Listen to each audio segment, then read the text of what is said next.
Hi, I'm Brandy. This is Hound Dog Hollow, and today I'm going to be going through the 2021 Witch's Almanac. It is an almanac. It's the Witch's Almanac. That's the name of the company, and it's the name of the book, the Witch's Almanac. They've been doing this for over 50 years. I bought their 50-year anniversary edition, which was an anthology of articles over the course of the years. You know, I'm trying to focus on smaller publishers, and I believe that this qualifies as that. This is a pretty small publisher. It's an anthology of articles written by different people. It's very, very full of good information. Every year has a different term. This is it runs from spring of 2021 to 2022. So just to walk you through it, there's poetry, there's articles, there's news from them, wand making, and so basically specifically Rowan, Dinner with the Gods, Lady of the Rainbow, a symbol of times past, The Way of the Sun, Baba Yaga and the Witch of the Wild Woods. Some of them are fairy tales, some of them are fables. They have a wide variety of religious backgrounds. I've seen Celtic, Norse, Yoruba, Egyptian. I've seen like high magic and ceremony magic and astrology and runes and just so much in this book over the years. The Way of the Sun, a queer liminality. That's very interesting. Sigils of sound. Interesting. All of these, I like to read these. They're very interesting. Artwork, Socrates and his writer. The solar system, heliocentric astrology.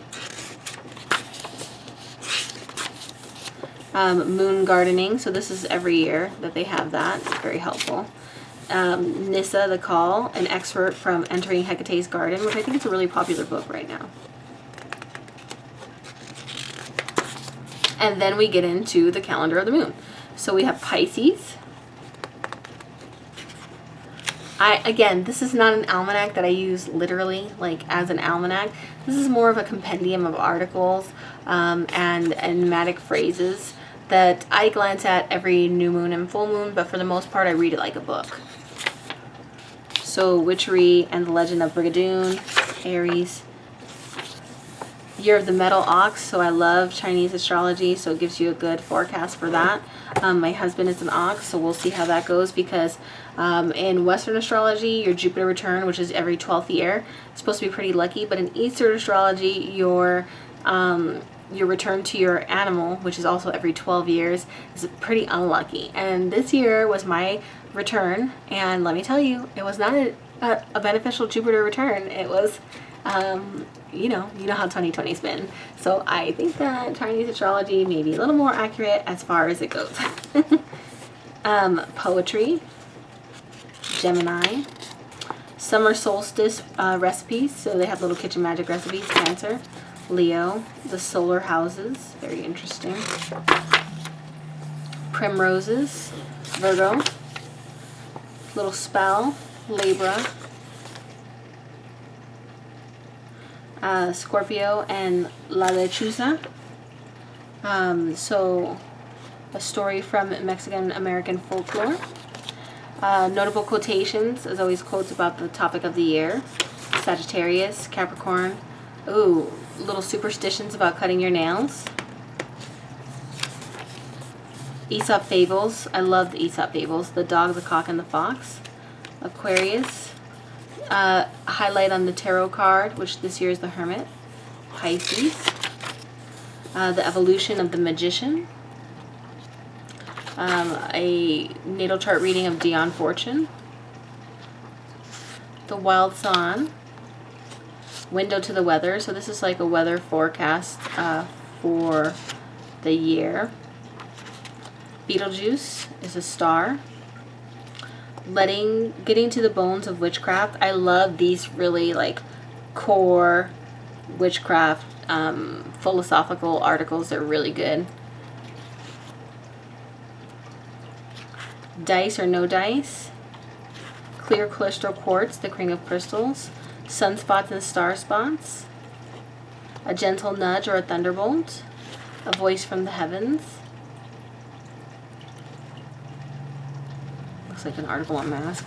The Ankh, rethinking the cup and the knife, decoupling gender from the practice of witchcraft. Again, try to approach things with an open mind. If you're always getting pissed off about other people having a different opinion, then you're never going to grow.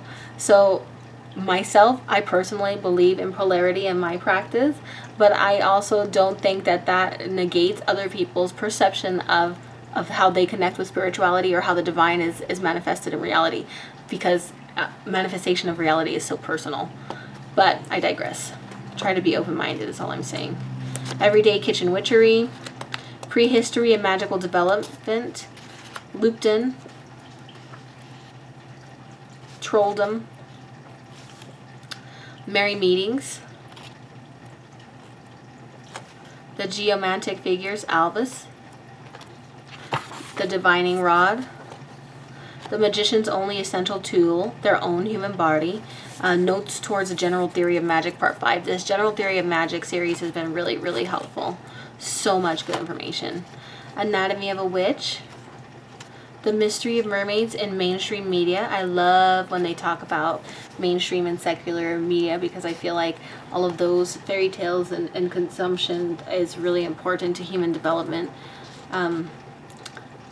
Mediumship for the people close to you.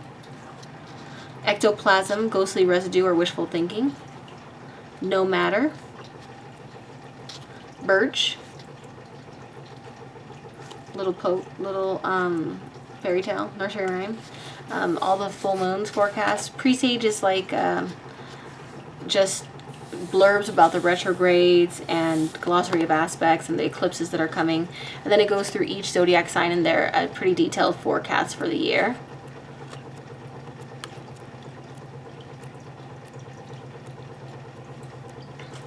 Sites of awe.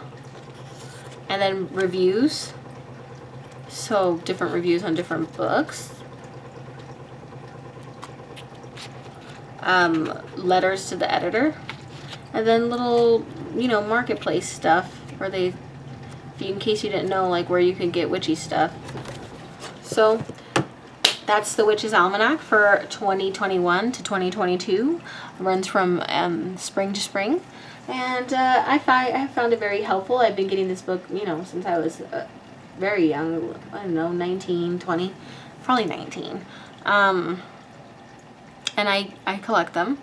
I recommend them to you. Definitely check it out. So as always, please like, comment, and subscribe. I love you guys so much. Hope you're enjoying this planner series, and I'll be announcing when the little side-by-side live is going to be, where we're going to look at all of these things, and let me know what you think about that. Have a good day. Bye.